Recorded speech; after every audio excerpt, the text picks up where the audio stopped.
Good morning dear students. वापस अपन वही RDT recombinant DNA technology का पार्ट 9 डिस्कस कर रहे हैं। उसमें अपन बात कर रहे थे स्टेप्स की, यानी कि आरडीटी की कौन कौन से स्टेप पद है उसको अपन डिटेल से डिस्कस कर रहे थे। पहला था वांछित गुण वाले जीन की पहचान और उसका पृथक्करण। दूसरा था सिलेक्शन ऑफ द वेक्टर, वाहक का चयन करना। तीसरा स्टेप था काइमेरिक डीएनए का संश्लेषण है उसका निर्माण करना। और चौथा अभी डिस्कस करेंगे काइमेरिक डीएनए का परपोषी कोशिका में प्रवेश, यानी कि ये प्लाज्मिड और ये डीएनए फ्रेगमेंट, इन दोनों को आपस में हाइब्रिडाइज करवा करके एक नए प्रकार का काइमेरिक डीएनए बना था। ठीक है, वो तीसरा स्टेप था अपना। तो इस अब जो काइमेरिक डीएनए बना है उस काइमेरिक डीएनए को अपने को स्थानांतरित करना किसी होस्ट सेल के अंदर। होस्ट सेल यहाँ पर अपन काम में ले रहे हैं, वो ले रहे हैं ई कोलाई नामक जीवाणु। एक ई कोलाई नामक जीवाणु बैक्टीरिया है, जीवाणु कोशिका है। उस जीवाणु कोशिका में जो रूपांतरित सेल या जो काइमेरिक डीएनए था उसको इसके अंदर क्या करेंगे, प्रवेशित करवाना। तो काइमेरिक डीएनए का परपोषी कोशिका में इंसर्शन या प्रवेश। इस चौथे चरण में ई कोलाई जीवाणु कोशिका का मुख्यतः प्रयोग परपोषी के रूप में, होस्ट सेल के रूप में है, वो ई कोलाई एशेरिया कोलाई नामक जीवाणु को करेंगे। ई कोलाई कोशिका में पुनर्योजन डीएनए का गुणन होगा, यानी कि जैसे ही अपन ये रिकॉम्बिनेंट डीएनए वाहक प्लस डीएनए फ्रेगमेंट दोनों मिलकर के काइमेरिक डीएनए बन गया। अब ये काइमेरिक डीएनए है, इस वांछित गुणवत्ता वाले जीन को जैसे ही ई कोलाई में डालेंगे तो इस ई कोलाई के अंदर इस काइमेरिक डीएनए के बहुत सारे मल्टीप्लिकेशन या इसका फ्रेगमेंट मल्टीप्लिकेशन गुणन है वो होता है। काइमेरिक डीएनए का जो परपोषी होस्ट सेल है उसमें प्रवेश है वो निम्न दो विधि के द्वारा कर सकते हैं। क्योंकि सर जो काइमेरिक डीएनए बना है इस काइमेरिक डीएनए को हमें ई कोलाई की कोशिका में होस्ट सेल में प्रवेशित करवाना है, तो कैसे करवाएंगे। एक तो सिंपल सी विधि आपने 11 में पढ़ी हुई, ट्रांसडक्शन और ट्रांसफॉर्मेशन। ट्रांसडक्शन और दूसरी होती है ट्रांसफॉर्मेशन। ट्रांसफॉर्मेशन रूपांतरण और पारक्रमण। रूपांतरण जीवाणुओं में जनन की विधि थी, एक थी रूपांतरण और स्थानांतरण। तो इसके माध्यम से क्या होगा कि जैसे ही कोई जीवाणु कोशिका है और ये इसका परपोषी बैक्टीरियोफेज, और बैक्टीरियोफेज है इसको बाइंड करेगा, जीवाणु की कोशिका भित्ति से बाइंड करेगा। बाइंड करने के बाद इसमें जो इसकी टेल है, जीवाणु भोजी की टेल है, उस टेल में लाइसोजाइनिक प्रकृति के एंजाइम पाए जाते हैं। जैसे ये इससे अटैच होगा, बाइंड होगा, तो ये झिल्ली इसकी है वो फट जाएगी और ये जीवाणु भोजी का जो डीएनए इसके अंदर क्या कर जाएगा, प्रवेशित हो पाएगा। और जैसे ही प्रवेशित हो जाएगा तो जो वांछित गुणवत्ता वाला जीन है जो अपने काइमेरिक डीएनए अंदर प्रवेशित करवाया, उस प्रवेशित होने वाले डीएनए की यहाँ पर मल्टीप्लिकेशन है वो हो जाता है। अब अपन बायोटेक्नोलॉजी की बात कर रहे हैं, विशेष करके जेनेटिक्स इंजीनियरिंग की। तो इस संदर्भ में सूक्ष्म अंतःक्षेपण विधि है और दूसरी है पार्टिकल गन विधि, जिसको कहते हैं माइक्रो प्रोजेक्टाइल मेथड। इन दो विधियों के माध्यम, ये भी एक टेक्निक्स ऐसे यंत्र है, कॉस्टली उपकरण है, जिसकी सहायता से वांछित गुणवत्ता वाला जीन जो काइमेरिक डीएनए जीन है उसको इन विधियों के माध्यम से सीधा ई कोलाई के अंदर क्या किया जाता है, प्रवेशित करवाया जाता है। तीसरी सूक्ष्म अंतःक्षेपण विधि और माइक्रो प्रोजेक्टाइल मेथड है क्या, तो इसको अपन एग्रोबैक्टीरियम ट्यूमिफेसिएट रिलेटेड जीन का जो स्थानांतरण देखेंगे उस समय इसका डायग्राम और इसकी पूरी मेथड है वहां पर मैं आपको बता दूंगा। तो ये तो इन विधियों के द्वारा सूक्ष्म अंतःक्षेपण विधि और माइक्रो प्रोजेक्टाइल या पार्टिकल गन विधि के माध्यम से है। गन का मतलब बंदूक होती है, उस बंदूक के माध्यम से जीवाणु कोशिका में काइमेरिक डीएनए को प्रवेशित करवा दिया जाता। तो सिंपल सी प्रोसेस है, काइमेरिक डीएनए का ई कोलाई कोशिका में प्रवेश कर लेते हैं। कौन कौन सी विधि से करते हैं और इसमें क्यों करते हैं, क्योंकि यहाँ पर सफलतापूर्वक इसका गुणन है वो हो सकता है। स्टेप नंबर 5, फिफ्थ क्या है, रूपांतरित कोशिका की पहचान करना, रूपांतरित कोशिका की पहचान करना। तो आप इसको इस प्रकार से समझ ले थोड़ा,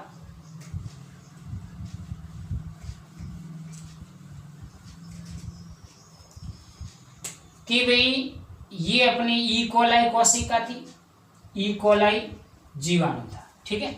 ई कोलाई का अपना खुद का ये गुणसूत्रीय जीन था, और बाहर से अपन ने ये काइमेरिक डीएनए, कौन सा, ये प्लाज्मिड वाला भाग और ये आपका डीएनए का फ्रेगमेंट, इसको अपन ने इस विधियों के माध्यम से इसके अंदर क्या कर दिया, स्थानांतरित कर दिया।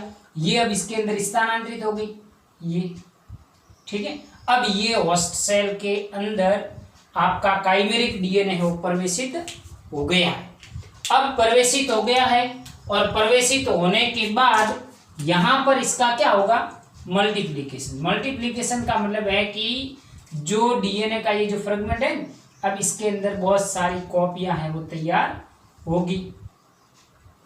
अब ये जो कॉपियां बनी है इस ई कोलाई कोशिका के अंदर, जो काइमेरिक डीएनए अपन ने ऐड किया है, ये काइमेरिक डीएनए का मल्टीप्लिकेशन यहाँ पर हुआ है। मल्टीप्लिकेशन गुणन हुआ है, मतलब कि अपन ने ये वांछित गुणवत्ता वाला जीन था जिसको इसके साथ ऐड करके इनकी संख्या को बढ़ाने की कोशिश की गई है। तो अब हमें ये देखना है कि वास्तव में अपन ने जो काइमेरिक डीएनए इसके साथ जोड़ करके ई कोलाई कोशिका में जो डाला है उसमें क्या कुछ चेंजेस हुए हैं या नहीं हुए। तो इसकी हमें पहचान करनी है। तो रूपांतरित कोशिका की पहचान, identification of the modification cell, यानी कि रूपांतरित कोशिकाओं की पहचान करने के लिए सिंपल सी प्रोसेस है। सिंपल सी प्रोसेस क्या है कि ये अपना एक वेक्टर लिया था अपन ने काम में, क्या लिया था, वेक्टर, और वेक्टर के रूप में मुख्य रूप से अपन ने यहाँ पर बात की थी किसकी, प्लाज्मिड की थी। किसकी बात की थी, प्लाज्मिड की। और प्लाज्मिड की सर्जना के समय भी आपको बताया गया था कि प्लाज्मिड के साथ ऐसे मार्कर जीन जुड़े होते हैं। मार्कर जीन का मतलब मार्कर स्थल जुड़े होते हैं, और ये मार्कर जीन है वो आगे जाकर के क्या करेंगे कि रूपांतरित कोशिकाओं को वहां से क्या करेगा, आइडेंटिफाइड करेगा, पहचान करने में हमें सहायता प्रदान करता है। तो ये जो PBR 322 प्लाज्मिड था उसमें आपको एक बताया था एम्फीसिलिन रेजिस्टेंस जीन, और दूसरा था आपका टेट्रासाइक्लिन रेजिस्टेंस जीन। तो अब ये जो टेट्रासाइक्लिन और एम्फीसिलिन जीन प्रतिरोधी जीन है जो PBR 322 प्लाज्मिड्स में पाए जाते हैं, ये किसके रूप में काम करते हैं, मार्कर जीन के रूप में क्या करते हैं, काम करते हैं, मार्कर जीन के रूप में काम करते हैं। और यही मार्कर जीन इस रूपांतरित कोशिका को अरूपांतरित कोशिका से अलग पहचान करने में सहायता प्रदान करता है, ताकि हम इसकी पहचान कर सकें कि वास्तव में जीन क्लोनिंग के माध्यम से हम जो चेंजेस चाहते थे वो हुए या नहीं हुए। तो उनकी पहचान है वो करवाने के लिए मुख्य रूप से महत्वपूर्ण भूमिका निभाते हैं वेक्टर या वाहक। तो ये हो गया आपके मार्कर जीन। तो यहाँ पर मैंने लिखा है कि वाहक के साथ जुड़े मार्कर जीन इसमें मदद करते हैं। मतलब रूपांतरित कोशिका की हमें यदि पहचान करनी है तो इस वेक्टर के प्लाज्मिड के साथ जुड़े ये प्रतिरोधी जीन, मार्कर जीन, इस रूपांतरित कोशिका की पहचान करवाएंगे। मार्कर जीन की क्रिया द्वारा रूपांतरित कोशिका को अरूपांतरित कोशिका से अलग पहचाना जा सकता है। अब मार्कर जीन क्या करेगा कि दो प्रकार की कोशिका होगी जिससे पता चलेगा, एक तो इसकी ई कोलाई जीवाणु खुद की कोशिका और दूसरी मॉडिफाइड कोशिका है। तो मॉडिफाइड या जो रूपांतरित कोशिका है, ये रूपांतरित कोशिका है वो अलग से ही प्रतीत होगी, और वो अलग से प्रतीत होने का कारण इसके अंदर पाए जाने वाले मार्कर जीन इसको अलग से आइडेंटिफाई करवाने में सहायता प्रदान करते हैं। जैसे कि यहाँ पर मैंने एक एग्जाम्पल लिखा है कि PBR 322 प्लाज्मिड से जुड़ी टेट्रासाइक्लिन रेजिस्टेंस एवं एम्फीसिलिन रेजिस्टेंस मार्कर जीन पाए जाते हैं। ये जीन है और रूपांतरित कोशिकाओं को अलग से पहचानने में मदद करता है। इसके अलावा एक होते हैं मार्कर जीन। मार्कर जीन के अलावा एक होते हैं रिपोर्टर जीन। ये क्या होते हैं इसके बारे में अभी आपको बताएंगे।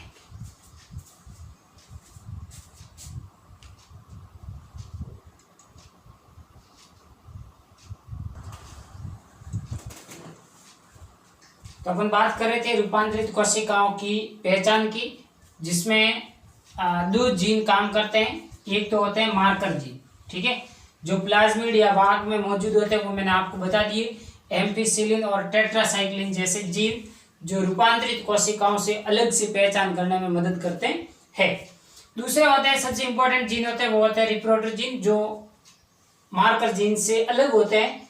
मार्कर जीन से कुछ अलग ऐसे जीन होते हैं जो अपनी विशिष्ट क्रियाओं के द्वारा रूपांतरित कोशिकाओं से अलग से पहचान करवाने में सहायता करते हैं। ऐसे प्रकार के जीन को अपन कहते हैं रिप्रोडक्टर जीन। तो मार्कर जीन और रिप्रोडक्टर जीन दोनों ही अलग अलग है। मार्कर जीन ऑलरेडी वेक्टर में मौजूद होते हैं और रिप्रोडक्टर जीन की प्रकृति अपनी अलग ही होती है, जो जैव प्रकाश प्रदीप्तीकरण या फोटोप्रिडिज्म प्रकाश प्रदीप्त के रूप में काम करके उस रूपांतरित कोशिकाओं को प्रकाश प्रदीप्त कर लेती है, जिसके कारण अरूपांतरित कोशिका की तुलना में रूपांतरित कोशिका है वो ज्यादा प्रकाशमान चमकती हुई हमें प्रतीत होती है, ताकि हम उसकी पहचान कर सकेंगे कि ये जो अधिक प्रकाश प्रदीप्त जो कोशिका है वो आपकी कौन सी कोशिका होगी, रूपांतरित कोशिका।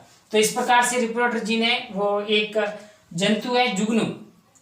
जुगनू में उपस्थित ल्यूसीफरेज एंजाइम उत्पन्न करने वाली एक जीन है जिसका नाम है ये LUC जीन। ल्यूसिन ल्यूसीफरेज से ल्यूसिन जीन है जो एक रिप्रोडक्टर जीन के रूप में काम करती है। ये एक प्रकाश उत्पन्न करती है और इस प्रकाश की उपस्थिति या ये प्रकाश इसको कहते हैं जैव प्रदीप्तीकरण के आधार पर रूपांतरित कोशिका को अपने अलग से पहचान कर सकते हैं।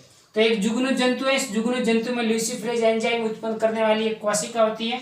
ये कोशिका ल्यूसिन नामक जीन को क्या करती है, निर्मित करती है। और ये ल्यूसिन नामक जीन है जैसे ही रूपांतरित कोशिका के ऊपर जाएगा तो जैव प्रदीप्तीकरण का कार्य करेगा और रूपांतरित कोशिका अलग से चमकना क्या हो जाएगी, प्रकाश प्रदीप्त हो जाएगी। और जैसे ही अलग से प्रकाश प्रदीप्त हो जाएगी तो हमें उसकी आइडेंटिफिकेशन पहचान करने में सहायता मिलेगी। और जैसे ही पता चल गया कि ये जीवाणु कोशिका के अंदर ये जो चमकीली कोशिका है, ये जो जैव प्रदीप्त कोशिका है, ये आपकी रूपांतरित कोशिका है। तो अब इस रूपांतरित कोशिका को हमें वहां से जो होस्ट सेल थी उस होस्ट सेल से इसको क्या कर देना, रिमूव कर देना। अब हमें पता चल गया कि जो वास्तविक गुणवत्ता वाला जीन है उसकी हमने मल्टीप्लिकेशन करवा ली, रूपांतरित कोशिका क्या कर ली, प्राप्त कर ली, अर्थात जीन की क्लोनिंग हो चुकी है। अब क्लोन हुआ जीन इसको हम क्या करेंगे, ई कोलाई होस्ट कोशिका से प्राप्त करेंगे, आइसोलेट करेंगे और आइसोलेट करने के बाद किसी दूसरे पादप जंतु सूक्ष्म जीव या कवक में स्थानांतरित करके मानव उपयोगी उत्पाद अपन बना सकते हैं। ऐसे बहुत सारे मानव उपयोगी उत्पाद बनाए, अभी मैं आपको बताऊंगा कौन कौन से एग्जाम्पल है वो। तो ये मार्कर और रिप्रोडक्टर जीन है, दोनों ही रूपांतरित कोशिकाओं को आइडेंटिफाई पहचान करने में मदद करता है।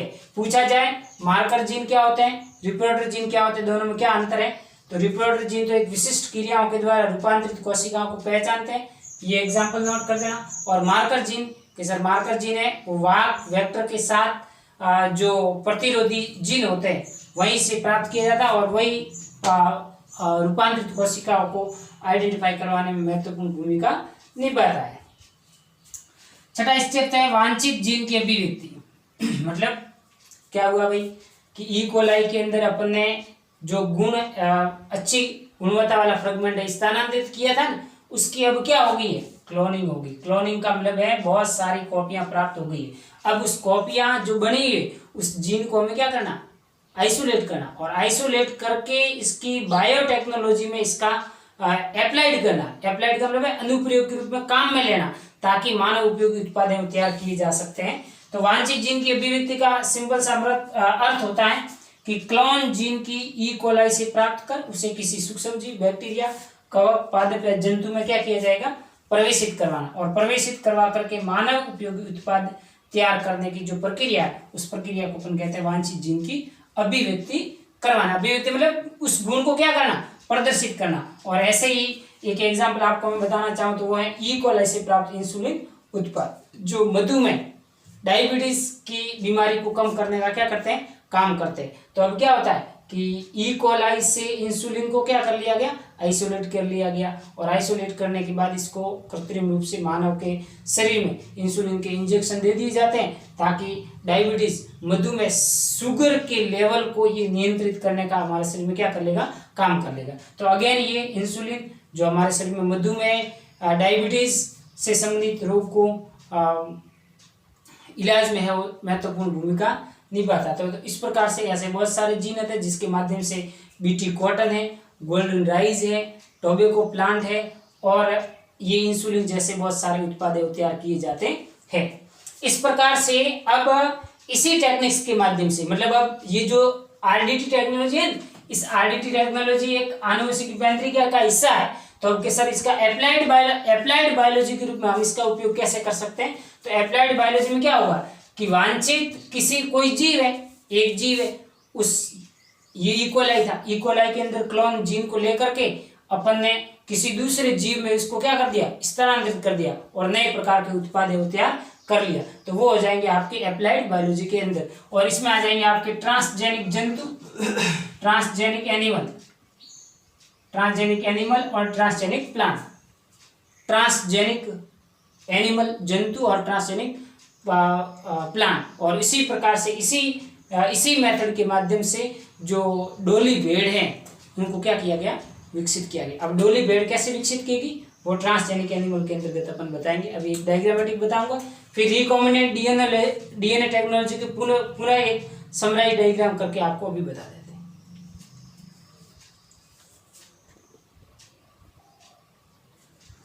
तो इस प्रकार से जो वांछित जीन की अभिव्यक्ति में अपन इसको अप्लाइड ऐसे कर सकते हैं कि वे पादप और जंतु जिसमें फॉरेन डीएनए, विजातीय डीएनए मौजूद होता है उसे ट्रांसजेनिक पादप और ट्रांसजेनिक जंतु कहते हैं। और इसी टेक्निक्स के द्वारा इयान विल्मुट नामक वैज्ञानिक ने डोली भेड़ को विकसित करने का कार्य संपादित किया था। इन्होंने क्या लिया, एक फेंस डॉर्सेट भेड़ जिसकी रक्त कोशिका का केंद्रक लिया, दूसरी स्कॉटिश ब्लैक फेस भेड़ जिसकी अंड कोशिका ली, और जो अंड कोशिका थी वो कैसी थी, केंद्रक रहित, और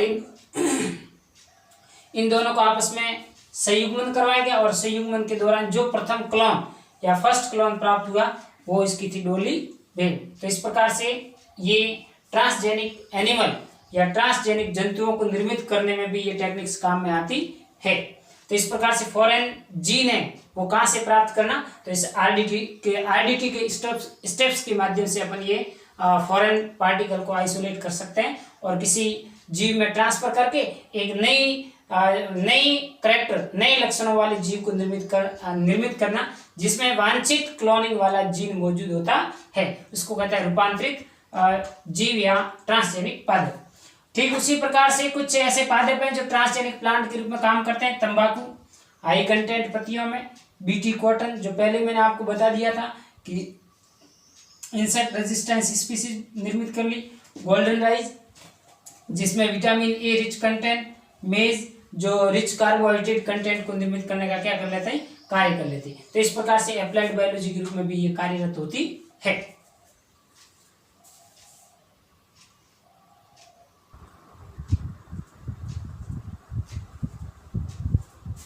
अब अपन बात कर रहे हैं पूरे आरडीटी के जितने भी स्टेप थे उनको एक समराइज डायग्रामेटिक तरीके से मैंने समराइज करके रखा है।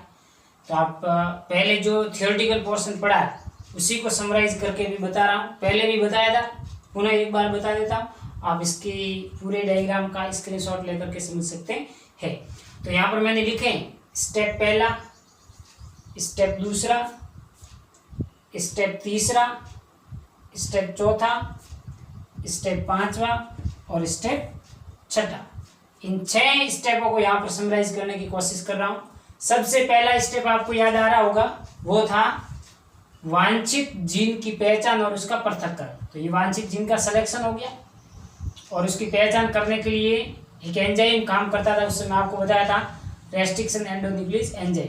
तो ये रेस्ट्रिक्शन एंडोन्यूक्लियस एंजाइम डीएनए के इंडिविजुअल भाग से स्पेसिफिक साइट से किसी एक फ्रेगमेंट को कट करेगा और जो कट किया हुआ टुकड़ा है वही आपका वांछित गुणवत्ता वाला जीन होगा। तो ये हो गया वांछित गुणवत्ता वाला डिजायर जीन जो जीन क्लोनिंग में अपन काम में लेंगे। दूसरा स्टेप आपका ये था कि सिलेक्शन ऑफ द वेक्टर, और वेक्टर के रूप में अपन ने यहाँ पर लिया था क्या, प्लाज्मिड लिया था। ठीक है, तो ये रहा प्लाज्मिड, और प्लाज्मिड का भी अपन यहाँ से क्या करेंगे, क्लीवेज करेंगे। और क्लीवेज करने के लिए ई को आई फर्स्ट है, जो रेस्ट्रिक्शन एंडोन्यूक्लियोज एंजाइम टाइप सेकंड है, वो ये इसका रेस्ट्रिक्शन साइट है जहाँ से इसको अपन सफलतापूर्वक क्या कर सकते हैं, कट कर सकते हैं। तो ये कट क्लीवेज कर दिया इसी रेस्ट्रिक्शन एंडोन्यूक्लियोज एंजाइम के माध्यम से। तो पहला फ्रेगमेंट ये पड़ा डीएनए का डिजायर जीन, दूसरा जो है वो आपका प्लाज्मिड। ठीक है, प्लाज्मिड को क्यों लेते हैं वो पहले मैं कहा, इसके कारण और कैरेक्टरिस्टिक्स आपको बता चुका हूँ। अब ये डिजायर जीन और प्लाज्मिड इन दोनों को आपस में क्या करना, ऐड करना। तो थर्ड स्टेप क्या है, काइमेरिक डीएनए का निर्माण। थर्ड स्टेप का नाम क्या था, काइमेरिक डीएनए का निर्माण करना। तो काइमेरिक डीएनए का निर्माण कैसे होगा, जब प्लाज्मिड और फ्रेगमेंट, डीएनए का फ्रेगमेंट दोनों का आपस में कॉम्बिनेशन होगा, आपस में जुड़ेंगे। जुड़ने की प्रक्रिया हाइब्रिडाइजेशन, हाइब्रिडाइजेशन में क्या होगा, लाइगेज, और इसको कहते हैं लाइगेशन के नाम से जाना जाता है। तो डीएनए का फ्रेगमेंट और प्लाज्मिड भाग को आपस में जोड़ने के लिए एक एंजाइम कार्यरत होता है जिसका नाम है लाइगेज। ये लाइगेज क्या करेगा, इनको और इनको आपस में जोड़ेगा, और जोड़ते ही एक नई संरचना का निर्माण होता है, उसको कहता है रिकॉम्बिनेंट डीएनए या रिकॉम्बिनेंट प्लाज्मिड या काइमेरिक डीएनए। अब ये काइमेरिक डीएनए क्या हो गया, संश्लेषित हो गया है, बन गया है। अब इसका हमें क्या करना, ट्रांसफॉर्मेशन, स्थानांतरण करना, किसमें, होस्ट सेल में। तो चौथा स्टेप आपका क्या था कि काइमेरिक डीएनए का परपोषी कोशिका में स्थानांतरण। तो यहाँ पर हम क्या करने जा रहे हैं, ट्रांसफॉर्मेशन करने जा रहे हैं। ट्रांसफॉर्मेशन का मतलब है कि जो ये काइमेरिक डीएनए आपका ये बना हुआ है, इस काइमेरिक डीएनए को स्थानांतरित करना है इसकी परपोषी कोशिका कौन सी, ई कोलाई के अंदर हम इसको स्थानांतरित करने जा रहे हैं। तो चौथा स्टेप था कि बना काइमेरिक डीएनए को परपोषी कोशिका में स्थानांतरित करना, और यहाँ पर परपोषी कोशिका के रूप में अपने लिया है ई कोलाई नामक जीवाणु कोशिका, जो इस काइमेरिक डीएनए के लिए होस्ट या परपोषी कोशिका के रूप में कार्यरत होती है।